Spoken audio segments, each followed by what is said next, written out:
कभी किसी की नहीं चलती। और देखिए जो हो रहा होता है ना उसके ऊपर बोलने की आप में हिम्मत होनी चाहिए। जिस तरह के हालात करनाल के अंदर है ना, करनाल में किस किस को कितना लाभ मिला ये व्यक्तिगत सोचने का विषय है। क्या आप अपने ही लोगों को, आप सत्ता में रहे, आपने मलाई खाई, राज्य किया, फिर आप रूसते हो, फिर आप मनते हो। ये रूसना मनाना ही चल रहा है चुनाव में, और चल क्या रहा है। भाजपा जिस तरह से आगे आई, भाजपा ने जिस तरह से काम किया, जिस तरह से जगमोहन आनंद जी इतने अच्छे व्यक्ति चुनाव लड़ रहे हैं, पंजाबी वोट 70,000 है, उसके बाद भी कुछ लोगों की रूसा मनी नहीं खत्म हो रही। चुनाव में चुनाव होगा क्या पता नहीं। आपने अभी एक कहा अपनी बातचीत के बीच में कि बात करने का साहस होना चाहिए, तो ये बात करने का साहस आप किसको लेती हैं, किसके बारे में कह रही हैं आप?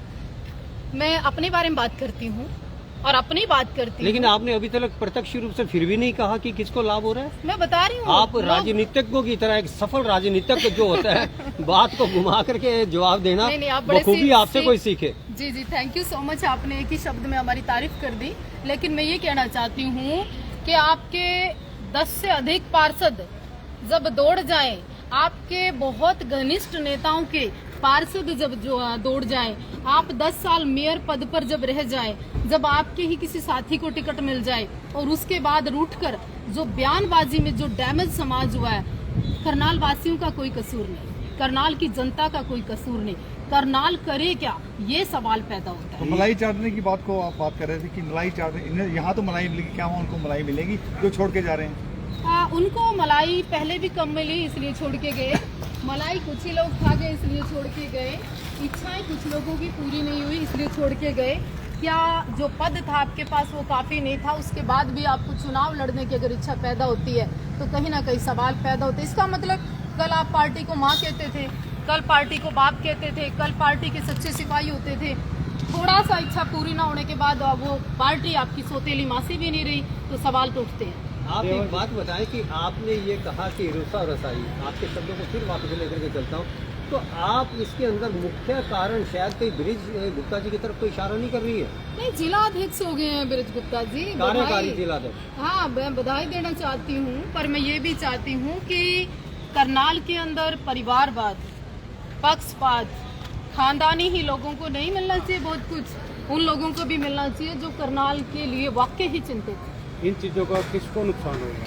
करनाल के अंदर जातवाद नहीं होना चाहिए, करनाल के अंदर परिवारवाद नहीं होना चाहिए, करनाल के अंदर पक्षपात नहीं होना चाहिए, करनाल के अंदर सीएम को ऊर्जा मंत्री को 15 लोग घेर के रखें, ये क्या मतलब है? वोट तो पूरा शहर देता है। वो अपने स्वार्थ के लिए दूसरी पार्टी में चले गए तो जनता कहाँ जाएगी?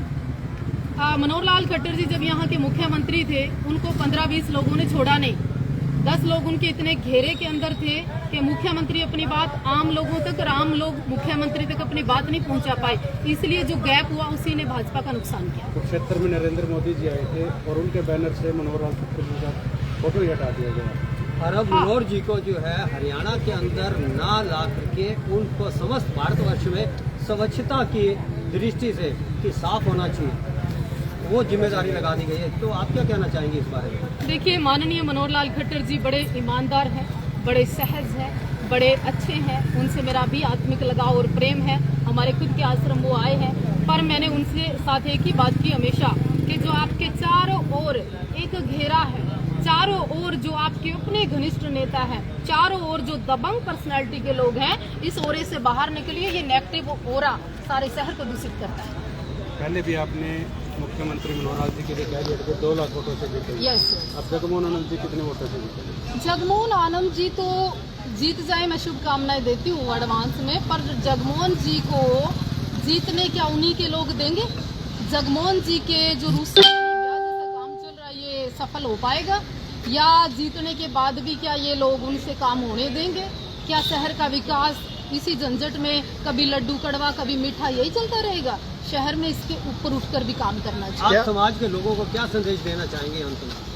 मैं ये कहना चाहती हूँ, आप भाजपा के कट्टर जो समर्थक हैं, भाजपा हितैषी हैं, राष्ट्र हितैषी हैं, तो उन लोगों को कहूँगी कि आम जन की पीड़ा, जो एजुकेशन इतनी महंगी हो रही है, आम आदमी का जो काम नहीं होता ऑफिसों में, आम व्यक्ति डीसी ऑफिस पहुंचने के लिए प्रयास करता है, आम व्यक्ति एसडीएम ऑफिस के चक्कर काटता है, आम व्यक्ति थाने में एफआईआर कराने के लिए परेशान होता है। आम जो महिला होती है उसके लिए तो इतनी बड़ी परेशानी है, कोई प्रॉब्लम आ जाए उसको फोकस करिए, केवल पोर्टल चलाने से काम नहीं चलता। क्या अपने ही लोग काट रहे हैं? व्हाई नॉट, नो डाउट, तानाशाही बहुत जगह है, उसको ठीक करना पड़ेगा। भाजपा का दोष नहीं है, भाजपा चलाने वाले लोगों का दोष है। किस तरह से देखते हैं विधानसभा चुनाव में 500 विधानसभा को, किस तरह से देखते हैं? मैं 5 नहीं, मैं तो 90 देखती हूँ। 5 नहीं, मैं तो 90 की बात करती हूँ। मैं तो पूरे राष्ट्र की बात करती हूँ। लेकिन करनाल में और इंद्री में और जो आसपास नीलूखेड़ी में जो माहौल है, कहीं ना कहीं ठीक टिकट वितरण ना होने का कारण ये लॉस होगा। लगातार जो है बीजेपी छोड़कर कांग्रेस ज्वाइन कर रही है, कहीं ना कहीं काफ़ी घाटा होने वाला है। हाँ देखिए, आप अपने लोगों को इतने लंबे समय तक